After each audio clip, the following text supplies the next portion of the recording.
Com muito prazer recebendo o Dr. Paulo Lotufo, já tivemos um encontro aqui no meu canal, né? O pessoal gostou muito, pediu que eu convidasse, eu acho que é importante as questões levantadas pelo Dr. Lotufo. Então, já agradeço o Dr. Lotufo por ter aceito o meu convite. E a primeira questão, para quem não é da área, para quem é um mero cidadão que acompanha as coisas em relação à pandemia, parece que ela não vai terminar. A impressão que dá é que é uma história sem fim.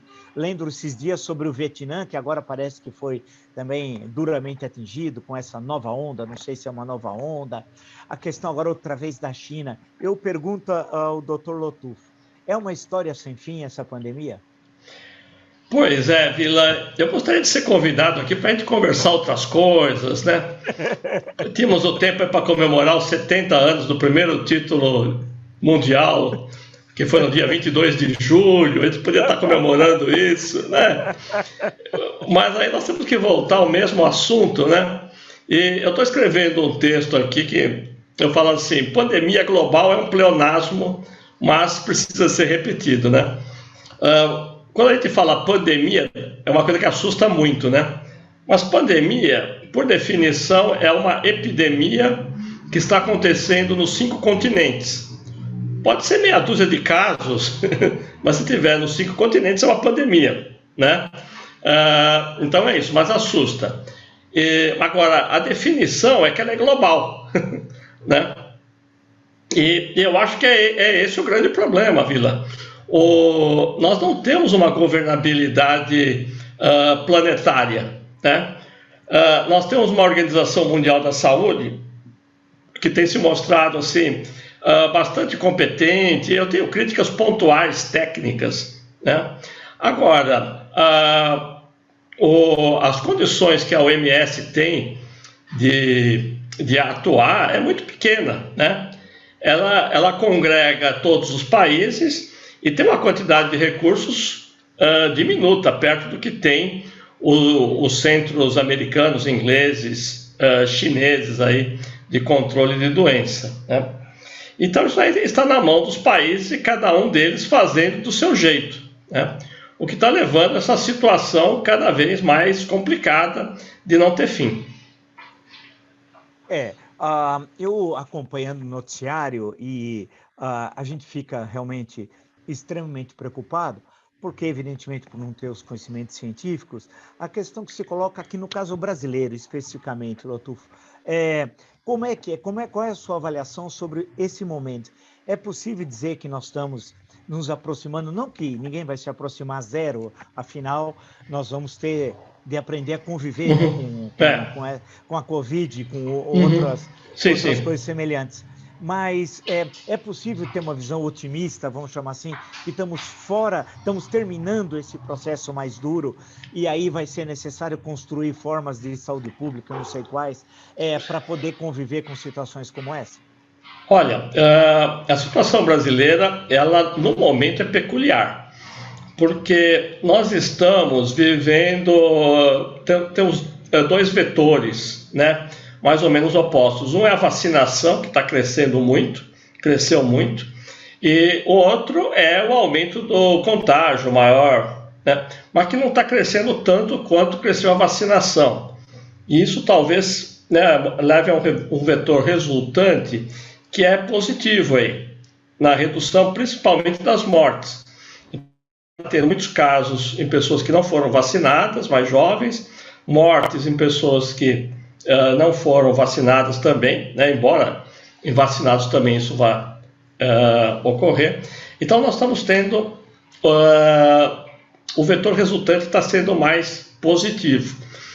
Até porque, né, como a gente já previa, o movimento anti-vacina no Brasil, ele se escafedeu lá em 1904, lá com o Lauro Sodré, né, que, como você bem sabe, acabou indo para o Acre, lá, né, desterrado para o Acre, né, ele tinha a Liga Antivacina, né, o Rui Barbosa, que falava contra, depois virou um grande defensor da vacina, né, e o nosso governo militar, né, que falou que era uma vergonha, nós temos ainda a varíola, e o Marechal Arthur da Costa e Silva, né, foi o primeiro a ser vacinado numa campanha lá que foi um sucesso, que em 3 anos praticamente, né, nós encerramos a varíola aqui no Brasil.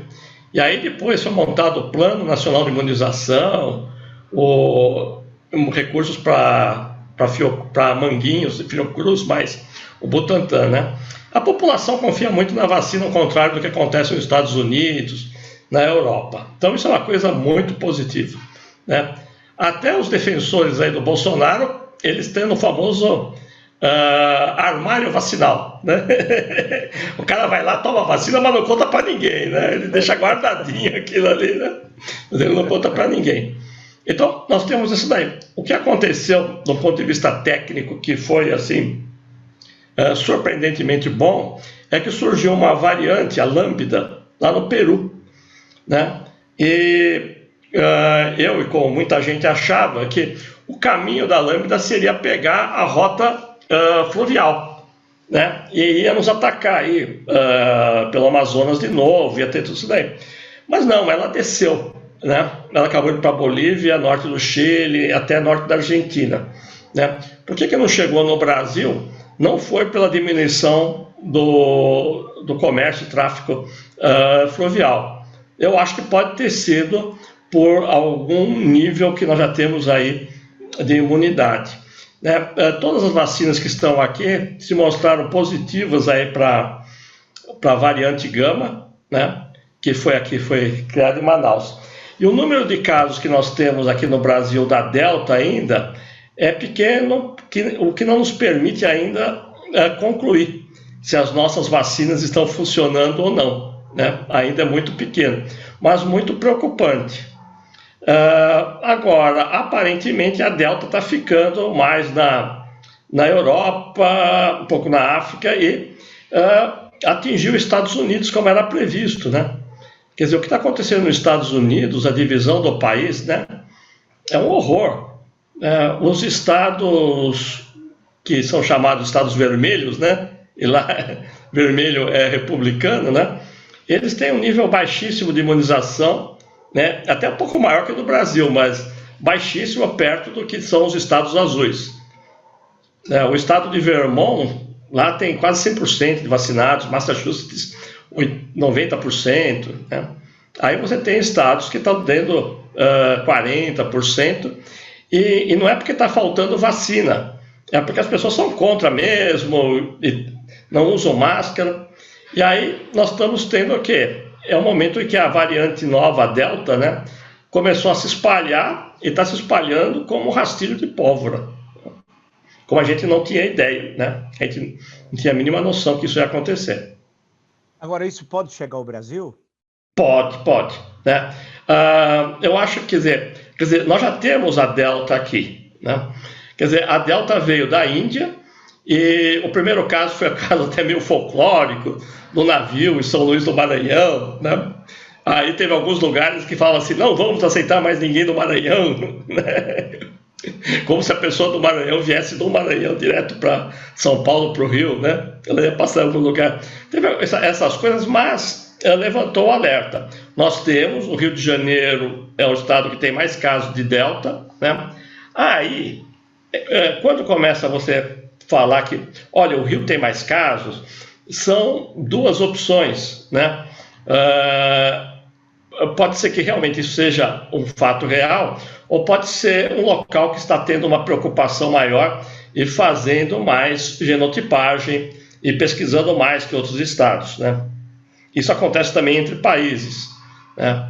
Então tem um país que fala que não tem nada, o país vizinho está lotado da variante do próprio vírus, né? Essa é uma questão que a gente tem. Eu fico imaginando, doutor Lotufo, a questão da...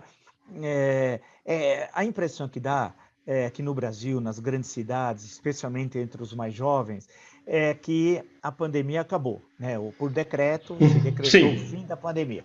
Então, as pessoas vão nas festas, muitos não querem usar mais máscara, e assim vai. E os números ainda são, apesar que menores, São. são bastante preocupantes. Ainda são preocupantes, né?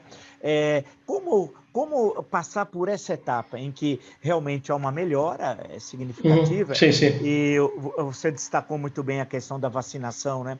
Que está servindo como anteparo a tudo isso, então está caindo o É. número de óbitos e de infectados, Uhum.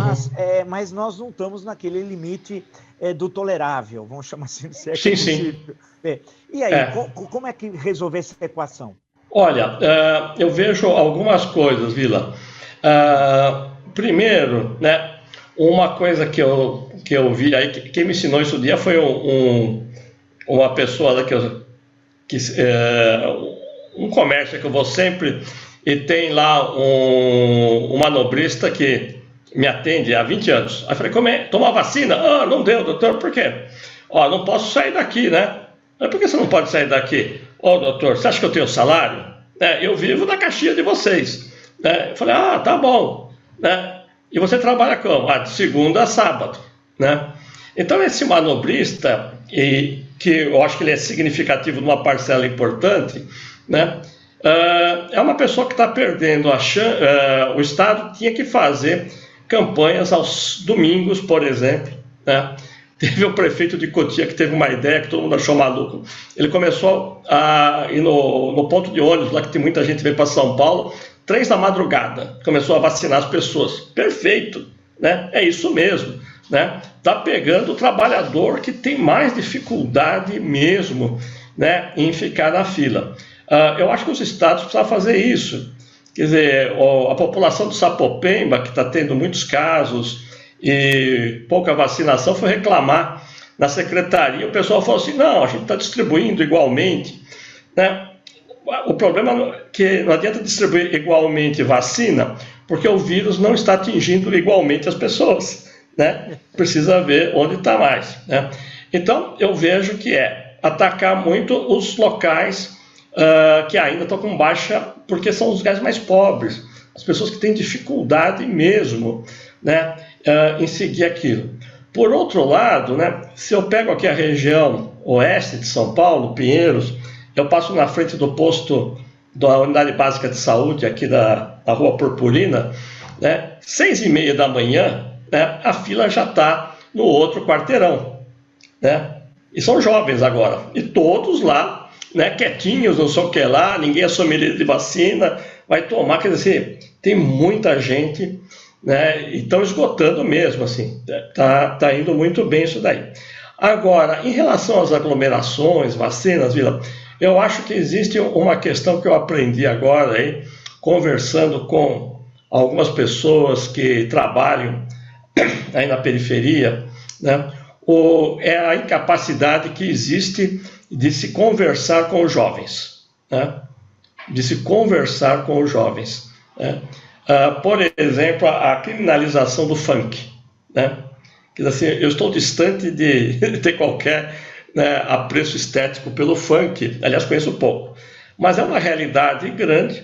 Existem locais onde os funkeiros são verdadeiros empresários, Existem bailes que atraem gente de outros lugares, eles vendem, e tanto que tem o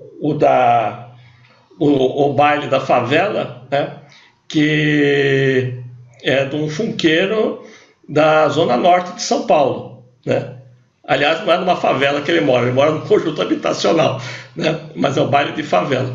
Ou seja, são formas de expressão que são tratadas como questão policial ainda. Nós tivemos vários desses casos. Não se sabe expressar nada em relação a um jovem que tem dificuldades de emprego, tem isso daí. Eu acho que esse é um grande desafio que está aí presente, saber falar com essas pessoas. E é necessário, então, justamente ter uma campanha massiva, e de esclarecimento e de convencimento da população, especialmente da população mais pobre, Porque quando a gente olha depois os mais atingidos, geralmente quase sempre são os mais pobres, negros, mestiços, mulatos, sim, o que mostra que a pandemia atingiu justamente os mais frágeis na cadeia social brasileira, né? Exatamente, porque eles estão nos trabalhos, né, essenciais, que são os trabalhos mais penosos, né? Então isso a gente já sabia. Por exemplo, em um hospital, né, o que é mais penoso, ser médico ou ser enfermeiro? Ser enfermeiro, obviamente, né? É muito mais complicado, né? E desde que eu sou estudante, a gente sabe que você tem uma proporção de negros e pardos muito maior na enfermagem, né? Você não vê quase nenhum médico, né, negro. Aqui em São Paulo, Rio de Janeiro, qualquer outro lugar, menos Bahia, talvez. Então, nós temos essa questão, que é saber reverter a desigualdade com ações apropriadas para isso, né? Então, eu gosto muito dessa proposta aí, que é pegar os bairros que estão com uma vacinação menor e fazer grandes campanhas aí aos domingos, de madrugada, né? O pessoal saindo lá para pegar o ônibus, o cara é vacinado ali mesmo, né? Eu acho que essa é uma das saídas. É por aí. E daqui para frente, qual é a sua avaliação? Quer dizer, existe a questão dos sequelados, né? Afinal, foram milhões de contaminados, sim, né? Cada um de uma forma. Pode ser que alguns levem isso para a vida inteira, não sei, é uma pergunta que eu faço. Vão precisar de remédio, fisioterapia, alguns, outros por apoio emocional, outros serão recolocados no mercado de trabalho, que poderão não fazer as mesmas funções que faziam antes da Covid. Como é que fica? O que você aponta assim como tendência aí? Olha, essa é uma questão, né? Aliás, eu me lembro do General Ramos, né, junto com o Braga Neto e o secretário da SECOM, né, quando eles lançaram o Placar da Vida, né? O Placar da Vida era que era muito equivocado você ficar dando destaque para as mortes, mas que você deveria indicar o número de recuperados, né? Então eles colocavam isso daí, ficava, né, eles fizeram esse lançamento aí com um grande estardalhaço. Isso foi por volta de maio, junho, foi logo depois da saída do Taish, né, quando os dois, né, assumiram o controle da pandemia e o Pazuello de coadjuvante, né? É importante porque quando a gente começa a ver os recuperados, hoje a gente faz uma estimativa entre 10% e 15% daquelas pessoas que terão algum tipo de sequela, né?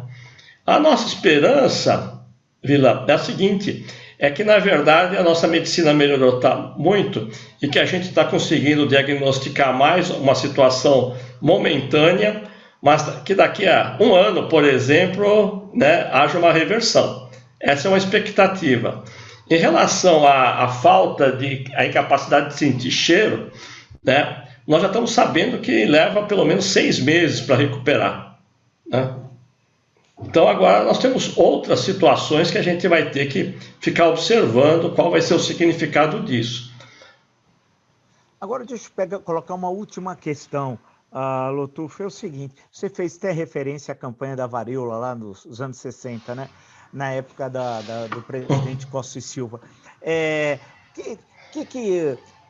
O que nós podemos aprender, né, com tudo isso, né, que ocorreu? Porque, afinal, nós estamos falando até agora de quase 560 mil óbitos, tal, e não se sabe até onde vão parar esses números, comparado com a tradição histórica brasileira, e você já tinha destacado, de vacinação em massa. Nós tínhamos isso, fazia parte do nosso cotidiano. Sim.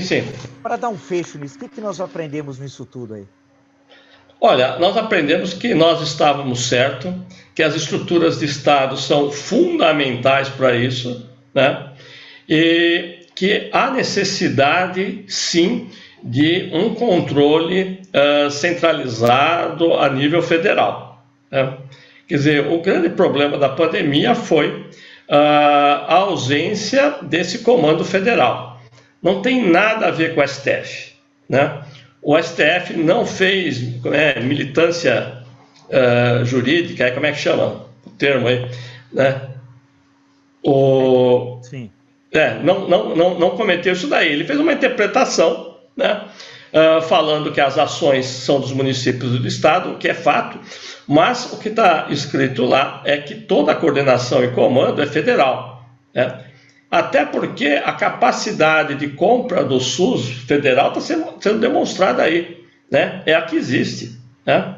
É a que existe, né? E parece que esse que foi o problema, né? Porque justamente quiseram utilizar isso daí de outra forma, né? Acho que é realmente isso que você destacou no final, acho que é tão importantíssimo, né? Quer dizer que o grande problema da pandemia foi a ausência do governo federal, né? Sim. Que era uma tradição dessa coordenação, né? Que exatamente. Historicamente no Brasil, né? Exatamente. Afinal, o programa é nacional de imunização, não é um programa regional ou municipal. Não. Né? Tanto que no início da campanha da meningite houve um desgoverno, no fim do governo Médici, lá, mas depois no governo Geisel eles retomaram aquilo, né, que depois deu base para um fortalecimento bom do Ministério da Saúde. A Campólio foi o ministro Arco Verde que assumiu isso daí, né? Governo Figueiredo, hein, gente? Governo Figueiredo, né? Que assumiu com firmeza aquilo ali, que era para ser feito mesmo, né? Então, e depois todos os ministros, né, fizeram questão de estar à frente disso daí, né? Fazia parte da abertura da Campólio, o ministro que fosse lá, estava ele lá, né, dando uma gotinha lá para uma criança, fazendo tudo isso daí, quer dizer, dando exemplo e comandando tudo, né? Isso é fundamental. Agora, Vila, a lição é que nós temos que ter uma agência de vigilância epidemiológica como um órgão de Estado, tal como é a Anvisa, né? Nós precisamos ter isso daí. Outros países têm, né? O Centro de Controle de Doenças americano é esse. Nós precisamos ter alguma coisa que possa fugir aí, né, de quem estiver de plantão aí na presidência da República. Valeu, eu queria agradecer muito, Dr. Paulo Lotufo. Eu faço alguns tratamentos de você, não é falta de educação, é porque eu conheço o Dr. Paulo Lotufo, olha, há muito tempo. Há muito tempo. Bicho, faz bastante tempo. Lotufo, muito obrigado. Muito obrigado, bom, Vila. Obrigado. Isso por seus esclaecimentos, então. Muito obrigado. Tá bom, tá ok. Valeu. Valeu, abraço.